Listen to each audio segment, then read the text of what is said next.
My demanding sister and mother want me to watch her new baby 7 days a week.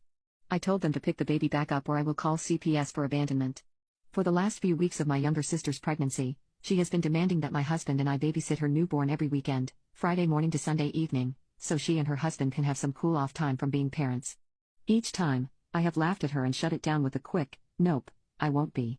And she gets mad that I'm not helping her out. She then got our mother involved. Mom called me and asked why I was being a self-centered bitch, so selfish, and that she didn't raise me this way. I told her I was a grown-ass woman, with my own house and life, that if I wanted to watch kids as a second job, I'd effing have some. She sputtered out something about me being a horrible person and hung up on me. My husband and my 100% are with me.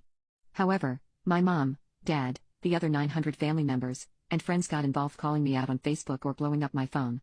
My mom knows the full story of what my sister is asking. She sees no issues with my sister getting this as well. She essentially did the same thing with me when I was a bit older when I had to take care of my younger sister so she could have time to relax. I have never had a good relationship with my family besides my youngest sister, aunt, and grandparents. I talk to my mom, other sister, and dad maybe twice a month.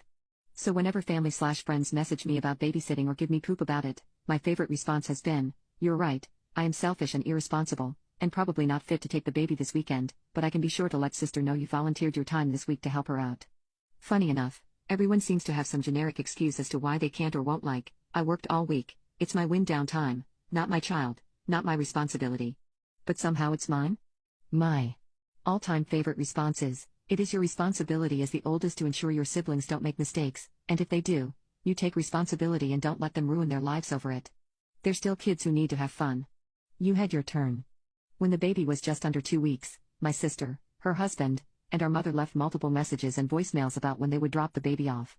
Besides a quick "not watching your baby this weekend," I have not answered or responded about it. My husband and I took some advice from my aunt to invest in a doorbell camera because my mother and sister attempted to drop the baby off at my doorstep, 6 days after it was born. Knocked, and tried to run. I spoke through the doorbell and told them they had exactly 2 minutes to pick the baby back up, or I was calling CPS for abandonment. My youngest sister, 16F, called me about an hour afterward explaining our mother had attempted to leave the baby with her as well, but it only earned Mom a dirty look, while the youngest sister simply stepped over the carrier and walked out of the house. She has been staying with us since. We have a meeting with a lawyer to see if we have any ground to stand on for her to come and live with us permanently, as our parents are threatening to call the police on my husband and me for kidnapping our youngest sister as a hostage. Oh, before I forget this level of beautiful petty. Our aunt, the only one who has supported us, surprised my youngest sister, husband, and me, took us out to her cabin for the weekend. Where youngest sister posted pictures and tagged our mother, sister, and her husband with caption, "Man, such an amazing weekend, sure wish you guys were free to join."